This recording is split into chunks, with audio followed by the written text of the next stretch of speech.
Hey everyone, today's video is about when you get hurt. Please don't forget to subscribe, like, and share, and let's get going. Yeah, I'd always admired Bakugou Katsuki's strength, his unwavering determination, and the way he never backed down from a challenge. It was one of the reasons you fell in love with him. But sometimes, the very same fire that burned within him scared you, especially when he couldn't be there to protect you. The night was awfully cold, the air crisp with the first signs of autumn. He had been out with a few friends when the unexpected attack happened. A villain attack. It was a lower level threat. Nothing Katsuki would have even broken a sweat over. But for you, a hero still in training, it was a different story. You fought with everything you had, but the villain's quirk caught you off guard. A sharp pain shot through your side as you were flung over against the wall, the impact knocking the wind out of you. You gasped, struggling to stay conscious, knowing you had to keep fighting, but your body betrayed you, and you collapsed to the ground, unable to move. When Katsuki received the call, he was halfway across the city dealing with another situation. The moment he heard your name and the words injured, his heart dropped. He didn't even bother responding, just turned on his heel and blasted off, leaving a trail of smoke in his wake. By the time he arrived, the battle was over. The villain had been subdued by the other heroes, and you were being tended to by the medics. Katsuki's crimson eyes scanned the scene until they find you, his breath catching in his throat. You were lying on the ground, your uniform torn, blood staining the fabric. You were conscious, but barely, your face pale and twisted in pain. Katsu, you whispered, your voice weak as you reached out for him. He was at your side in an instant, kneeling down beside you, his hands hovering over you as if afraid to touch you. Shit. What happened? Are you okay? His voice was rough, laced with panic that he was desperately trying to suppress. I'm fine. You lied, forcing a weak smile. Just a little banged up. His eyes narrowed, seeing right through your lie. Don't bullshit me. You're not fine. He gently cupped your face, his thumb brushing away a stray tear that you hadn't even realized had fallen. I should have been here. I should have protected you. You can't always be there, you murmured, your hand finding his, gripping it with as much strength as you could muster. I'm a hero too, Katsuki. I have to fight my own battles. His jaw clenched, and for a moment, he looked like he was going to argue. But then he sighed, his shoulders slumping as the adrenaline tried to fade. Yeah, I know. But damn it, I hate seeing you like this. The medics moved in to stabilize you for transport, and Katsuki reluctantly stepped back, his eyes never leaving you. You could see the fear in them, the guilt. He was blaming himself, as he always did when something went wrong.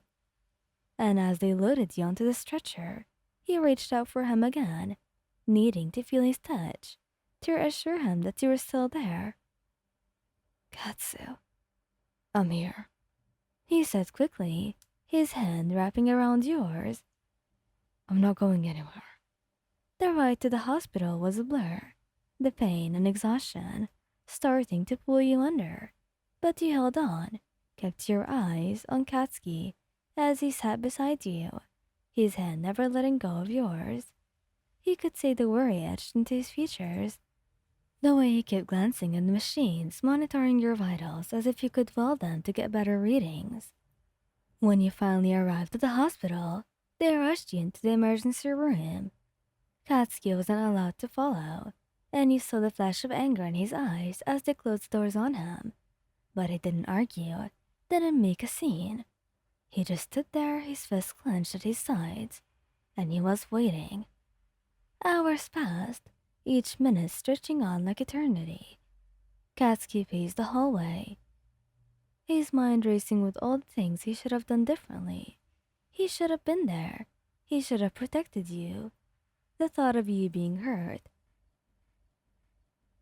of you suffering made his blood boil. But more than that, it terrified him. The idea of losing you, of not being able to keep you safe, was something that he couldn't bear. Finally, a doctor emerged, pulling off her mask as she approached him. Katsuki was on her in an instant, his voice harsh. How is she? Is she okay? She's stable, the doctor said, holding up a hand to calm him. She took a nasty hit, but there is no permanent damage. We've patched her up and she's resting now. You can see her, but please keep it brief. She needs rest. Katsuki didn't need to be told twice. He stormed down the hallway, practically kicking the door open as he entered your room. The sight of you lying there, pale and fragile, hit him like a punch to the gut. But then your eyes fluttered open and you looked at him, and he felt some of the tension ease. Hey, you whispered, your voice soft and tired. Hey yourself, dumbass. He muttered, pulling up a chair to your bedside and sitting down. What the hell were you thinking, taking on that villain alone? I didn't exactly have a choice, you said, giving him a weak smile. Besides, I knew you'd come save me. Damn right I would've. He growled, but there was no heat in it. His hand found yours again, his thumb tracing circles on your skin. You scared the hell out of me, you know. I'm sorry, you said, your eyes filling with tears. I didn't want to worry you. He leaned in, pressing his forehead against yours.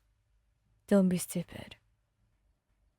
I'm always gonna worry about you, but that doesn't mean you can't do your job. Just be more careful, okay? I don't want to lose you. You won't. You promised, squeezing his hand. I'm not going anywhere. Damn right you're not. Now get some rest. I'm not leaving this chair until you're feeling better, he said, his voice thick with emotion. He leaned down, pressing a gentle kiss to your forehead. You smiled, feeling the exhaustion pulling you under again. But this time it wasn't so scary. He knew Katsuki was there, and that was enough. And as you drifted off to sleep, you felt his hand tighten around yours, grounding you and keeping you safe. And even in your dreams, you could still feel his presence, like a warm fire burning just for you. Thank you guys for listening. Hope you like this video. Please don't forget to subscribe, like, and share, and goodbye!